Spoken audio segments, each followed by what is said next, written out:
Olá pessoal, vamos então para a nossa segunda parte. A segunda parte do dimensionamento de água quente e de água fria da edificação, que é, uma vez que a gente na aula passada calculou o consumo de água, tanto o consumo de água total quanto o consumo de água quente, agora nós vamos definir a capacidade do reservatório, dos reservatórios, ou seja, que tipos de reservatório você deve adotar? Ou seja, qual é o volume total de estoque de água que você vai colocar na sua edificação? Então vamos lá. Tá? Número 2, capacidade dos reservatórios.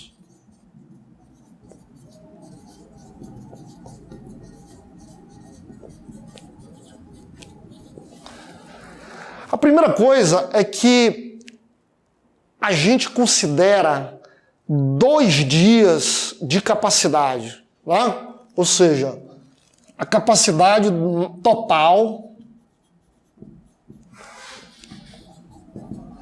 ela tem que estar preparada para 2 dias de estoque, para a edificação funcionar 2 dias sem água.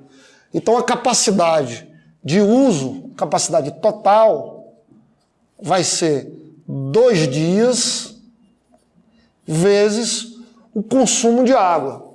Tá? Então, no nosso caso aqui, vai ser 2 dias vezes 6.908 litros dia. Tá?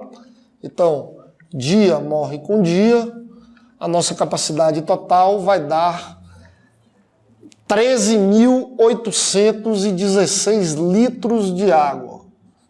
13.816 litros de água. Mas essa é a água para uso. Tem também a água para incêndio. A reserva técnica de incêndio, que nesse caso aqui é 20%.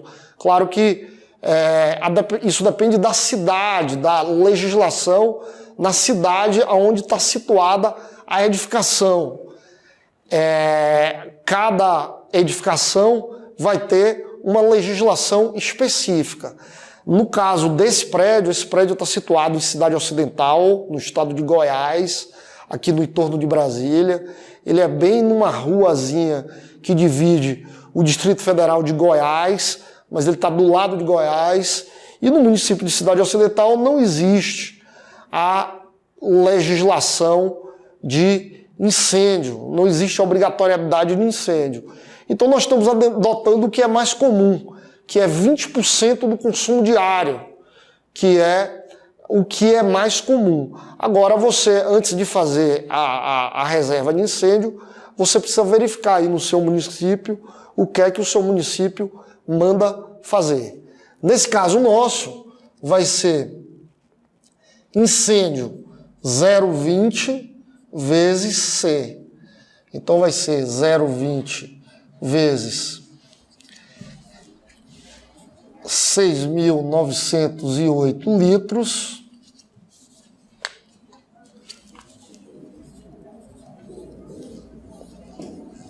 que vai dar 1.382 litros de água. Então, nossa capacidade total vai ser a soma disso aqui. Vai ser 15.198 litros de água. Ou seja, 15.198 litros de água é a água necessária para 2 dias de uso da edificação e mais uma reserva de 20% de incêndio. 20% de quê? 20% dos 2 dias? Não. 20% de um dia, 20% do consumo diário. Tá? Agora, só que essa é a capacidade teórica. A gente precisa distribuir essa capacidade nos reservatórios que nós vamos adotar. Então, quantos reservatórios nós vamos adotar? Tá? Quantos reservatórios? Nós vamos adotar 3 reservatórios, ou 3 conjuntos de reservatório. Então, o primeiro vai ser o reservatório superior, o reservatório inferior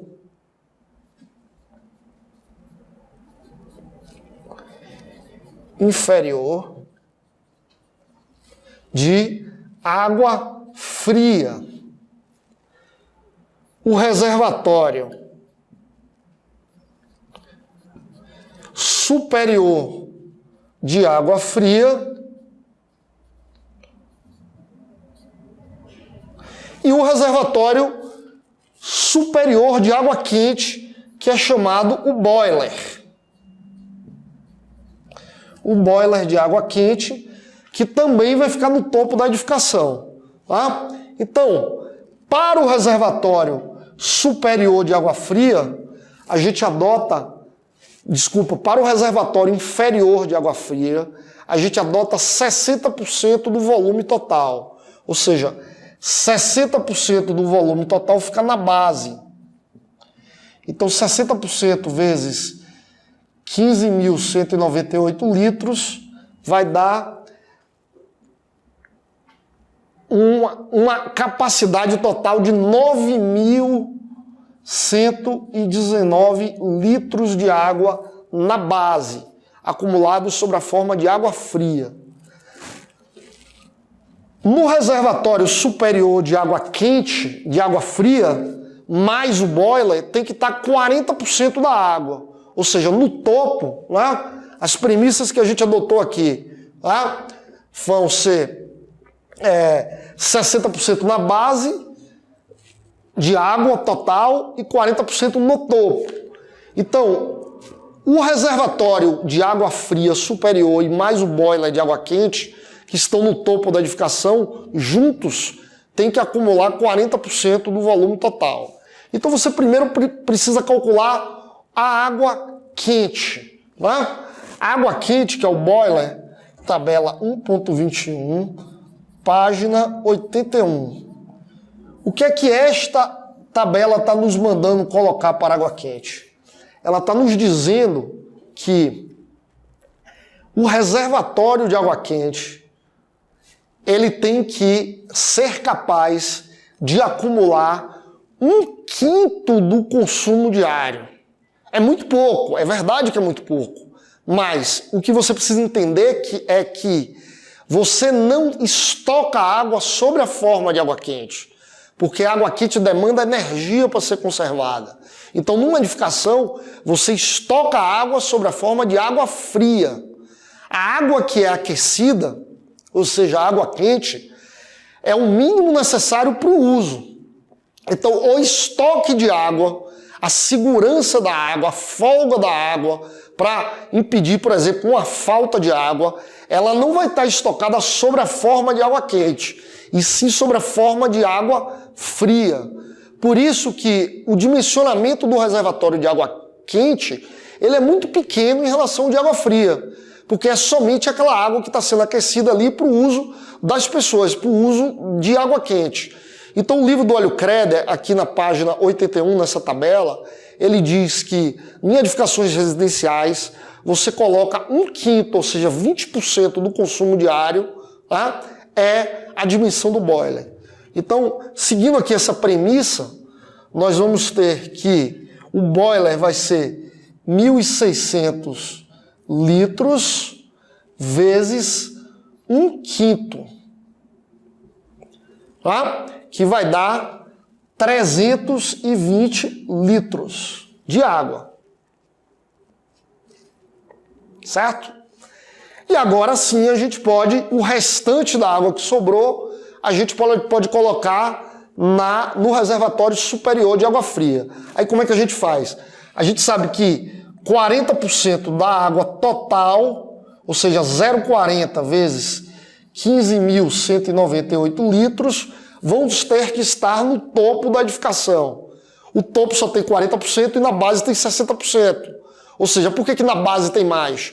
Para você não ter que gastar com projeto estrutural, para você não ter que gastar com a estrutura de ter que sustentar no topo do edifício grande quantidade de água. Deixa a maior parte da água acumulada embaixo do edifício, porque esse tanque embaixo do edifício ou ele vai estar apoiado no solo, ou ele vai estar enterrado, de forma que você não precisa fazer com que o topo do edifício, a cobertura do edifício, sustente tanto peso. Então você só coloca 40% em cima. E aí, 40 vezes 15, 198, menos o que você já colocou para água quente, que é os 320 litros. Então este total vai ser 0,40 vezes 15, 198, menos 320 litros, vai ser um total de, na água quente, 5.759 litros. 5.759 litros. Ou seja, 40% da água total menos água quente, que dá a água fria no topo do edifício.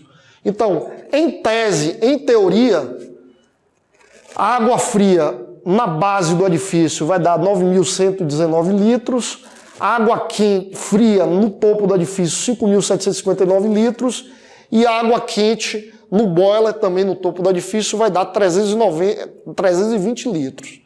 Aí agora, claro, como é que você vai construir esses reservatórios? Como que você vai fazer?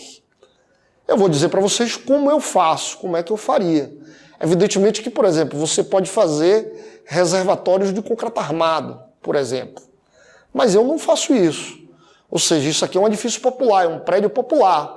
Então imagina ter que fazer um reservatório de concreto armado no topo e outro na base. Ou seja, gastar concreto, parede de concreto, tempo de cura de concreto, aço, forma, não precisa de nada disso. É muito mais barato e muito mais rápido a gente comprar os reservatórios de PVC e colocar os reservatórios de PVC. E comprar o boiler pronto. O boiler é um reservatório que se assemelha a uma garrafa térmica. Aqui no nosso PDF do curso você pode ver a imagem de um boiler. Então o boiler você também não faz na obra, ele precisa ter um tratamento térmico para manter a água. O boiler você é obrigado a comprar. Então, na minha prática de engenheiro civil, eu compro boiler e compro reservatórios de PVC para instalar no edifício, tanto no topo quanto na base. Para não ficar feio, para não estragar a minha arquitetura, esses reservatórios eles ficam dentro de caixas de alvenaria.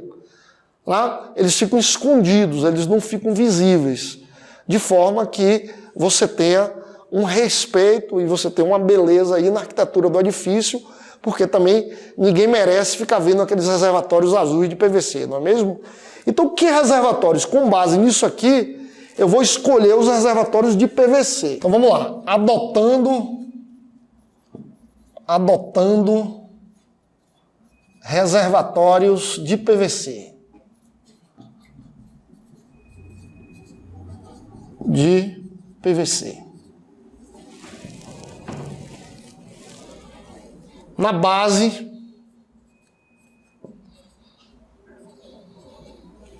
tá? Água fria. Ou seja, eu preciso, na base do edifício, no andar térreo, eu preciso de 9.119 litros. Então eu vou na minha tabelinha no PDF aqui dessa aula, você pode ver uma tabelinha onde você tem todos os reservatórios comerciais de PVC. Como eu preciso de 9.119, eu vou escolher um de 10 ou dois de 5. Posso escolher um de 10. Então vou colocar um reservatório de 10.000 litros de água na base. Tá? Na água fria do topo do edifício, água fria no topo do edifício, na cobertura. O que é que eu vou fazer? Eu vou precisar de 5.759 litros. Então, o que é que eu faço? Eu posso botar um reservatório de 6.000 litros, talvez não tenha, eu sei que tem de 5.000, tem de 7.000 litros. De 6.000 litros, eu não sei se tem reservatório comercial de 6.000 litros. Mas eu também não quero botar uma carga concentrada na cobertura do edifício, porque eu tenho que me preocupar com a estrutura do edifício. Tá? Então, é melhor a gente colocar mais reservatórios para que essa carga seja distribuída num espaço maior de laje, facilitando bastante o projeto estrutural, impedindo uma carga muito concentrada em um ponto muito pequeno. Então, se eu preciso de 5.000 litros, eu teria que adotar 6.000 litros de água aí, um número redondo, eu coloco 2 reservatórios de 3.000 para distribuir a carga. Outra dica que eu dou para vocês, eu coloco sempre número par. Por quê? Em número par a gente consegue fazer uma simetria, em número ímpar é mais difícil. Então essa simetria também se reflete melhor, se distribui melhor na estrutura do edifício, lá na cobertura. Então vou colocar, para este caso, 2 reservatórios de 3.000 litros. E por fim vai ter aqui a água quente, que é o boiler. A gente precisava de 320 litros de água quente, eu vou colocar 400 litros. Então vou colocar um boiler de 400 litros. Pronto. Está aí dimensionado todos os meus reservatórios do prédio. Somando tudo, a nossa capacidade total ficou com 10.000 mais 6.000 litros mais 400. Nós ficamos então com 16.400 litros de água nesse prédio. Então, pessoal, a gente matou um ponto importante do nosso projeto, que são os reservatórios. Vamos agora para uma próxima aula ver a rede de água, tanto de alimentação como a distribuição, o diâmetro das tubulações, dos tubos e das conexões. Vamos lá, vejo vocês na próxima aula.